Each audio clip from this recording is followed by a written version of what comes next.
Shalom, selamat pagi Bapak Ibu Saudara-saudari yang dikasihi Tuhan.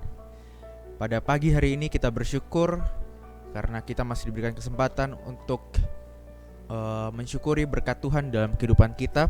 Dan saat ini kita akan mendengarkan renungan singkat sebelum kita memulai aktivitas kita.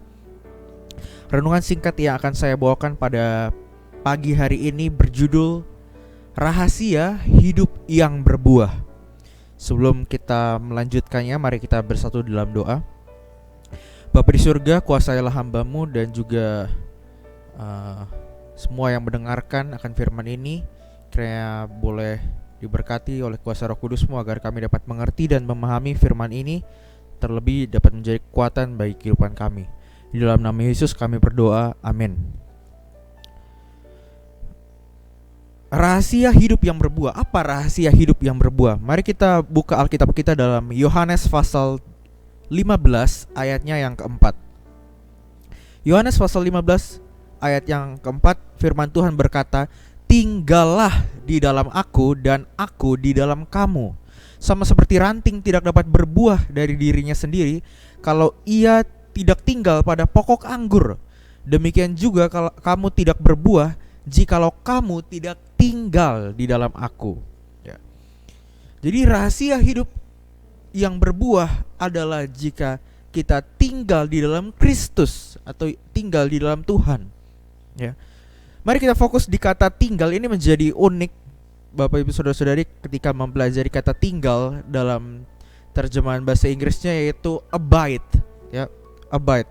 Kalau dalam terjemahan bahasa aslinya itu mengartikan atau menunjukkan, mengindikasikan sebuah dalam bahasa Inggrisnya itu continual action atau sebuah tindakan yang terus menerus.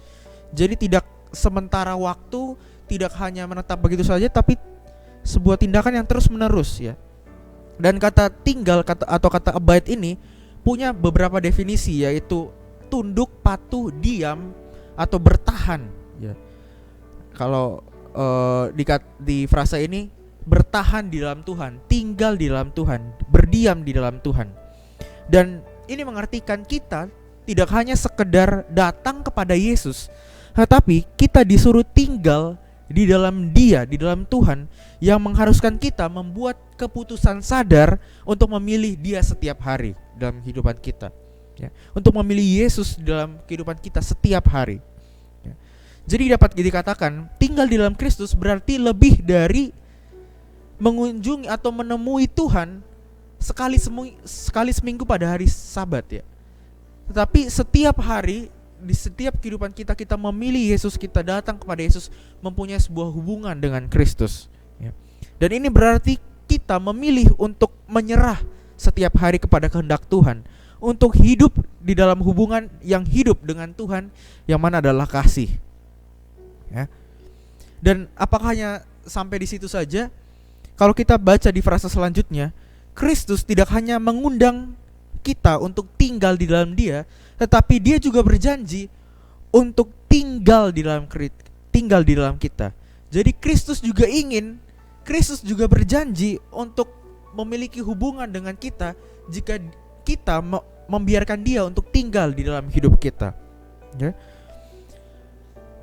Kalau kita meminjam istilah dari bait suci perjanjian lama, ya, Yesus sebagai imam besar kita memperluas undangan untuk tinggal di dalam Dia. Kitab Keluaran mengatakan dalam Keluaran pasal 25 maksud saya, ayat yang ke-8, firman Tuhan berkata, "Dan mereka harus membuat tempat kudus bagiku, supaya Tuhan akan diam di tengah-tengah mereka." Kata diam di sini dalam bahasa Yunani Perjanjian Baru ini sama artinya atau sama padaran katanya dengan kata tinggal tadi. Jadi Yohanes pasal 15 ayat yang keempat, yang berarti Tuhan akan diam di antara kita, ya. Dan di kehidupan kita bisa memaknainya dengan bagaimana kita membuat mezbah bagi Tuhan pagi dan petang, renungan pagi dan petang, kita mempunyai hubungan personal dengan Tuhan dengan melalui doa dan membaca firman Tuhan. Itulah kita membiarkan Tuhan untuk hadir di dalam kehidupan kita, ya. Dan ketika kita memilih Roh Kudus yang berdiam di dalam hidup kita, di dalam kehidupan kita, kita akan mulai melihat buah-buah pekerjaannya dalam hidup kita. Ketika Roh Kudus berdiam di dalam kita, maka hasilnya atau buah-buah itu akan terlihat dalam kehidupan kita. Tinggal, ya, abide. Ini adalah sebuah janji dari Tuhan yang penuh kasih untuk membungkuk. Tuhan akan datang kepada umatnya, manusia yang telah hancur, untuk memulihkan kepada dirinya melalui upaya yang konsisten dan cintanya yang tak berkesudahan bagi kita. Kata tinggal ini merupakan sebuah panggilan kepada umat manusia untuk apa?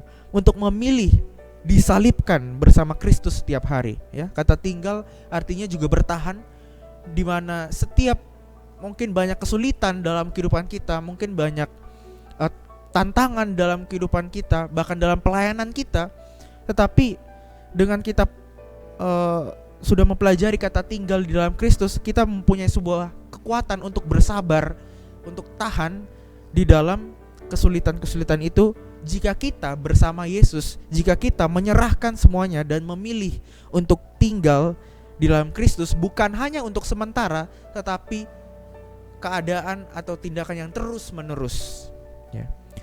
Hari ini di dalam aktivitas kita, maukah kita, akankah kita memilih untuk tinggal di dalam pokok anggur itu, yaitu Yesus itu, ya, dimana dengan kita tinggal di dalam Yesus, kita akan berbuah, ya, yang mana kita dapat memberi dampak atau bermanfaat bagi diri kita, hidup kita berkenan kepada Tuhan, dan kita juga dapat bermanfaat bagi orang lain. Jika kita memilih untuk secara konsisten duduk dan tinggal di hadapan hadirat Tuhan Sang Pencipta alam semesta itu. Biarlah ini menjadi kekuatan bagi kita untuk selalu tinggal di dalam Tuhan setiap hari dalam kehidupan kita, dan juga membiarkan Tuhan untuk tinggal di dalam hidup kita. Saya bawakan dalam nama Yesus, kiranya Tuhan memberkati kita. Amin.